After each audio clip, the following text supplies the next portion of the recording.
The number of new coronavirus cases imported into mainland China from overseas surpassed the number of locally transmitted new infections for the first time on Friday, data released by the National Health Commission showed on Saturday.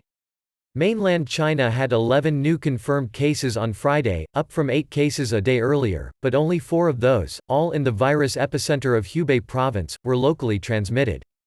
The other 7, including 4 in the financial hub of Shanghai, 1 in the capital Beijing and 2 in the northwestern province of Gansu, were all detected in travelers coming into China from overseas, specifically Italy, the United States and Saudi Arabia. Later on Saturday, Shanghai's city government confirmed a further 2 imported cases in travelers from France and Spain.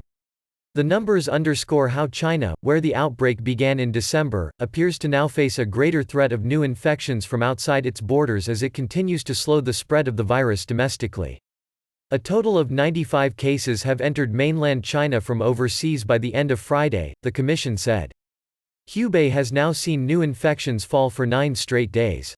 All 4 new cases on Friday were in provincial capital Wuhan.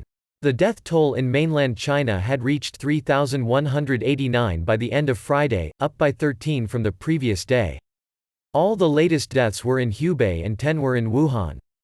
The virus has infected 80,824 people in mainland China, the commission said.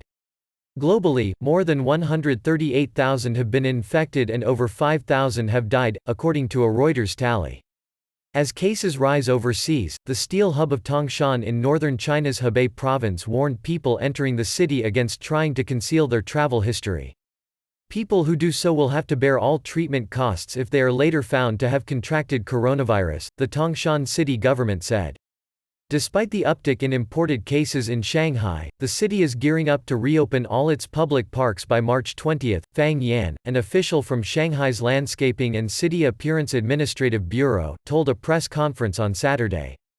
A total of 195 city parks have reopened so far after the war against coronavirus situation showed positive changes, Fang said. Thousands of public venues had earlier been shut across China in a bid to halt the virus spread. The city's flagship Shanghai Museum and well-known landmark the Oriental Pearl Tower have both reopened, said culture and tourism official Zhang Qi. But Shanghai is following Beijing in suspending public funerals, instead offering grave cleaning and flower services at cemeteries as the annual Qingming Tomb Sweeping Festival on April 4 approaches. Of the new Shanghai cases imported from Italy, 3 were Chinese people who worked in Italy and flew to Shanghai via Moscow, according to the city's Municipal Health Commission, while the 4th was an Italian who flew in via Paris. Italy is the worst affected country in Europe, reporting a total 17,660 cases by Friday. Chinese President Xi Jinping spoke to his Italian counterpart Sergio Mattarella over the phone to offer his sincere condolences to the Italian people over the crisis, CCTV reported on Saturday. Xi also held phone calls with the presidents of 2 other severely hit countries, Iran and South Korea, again expressing condolences, the state broadcaster said.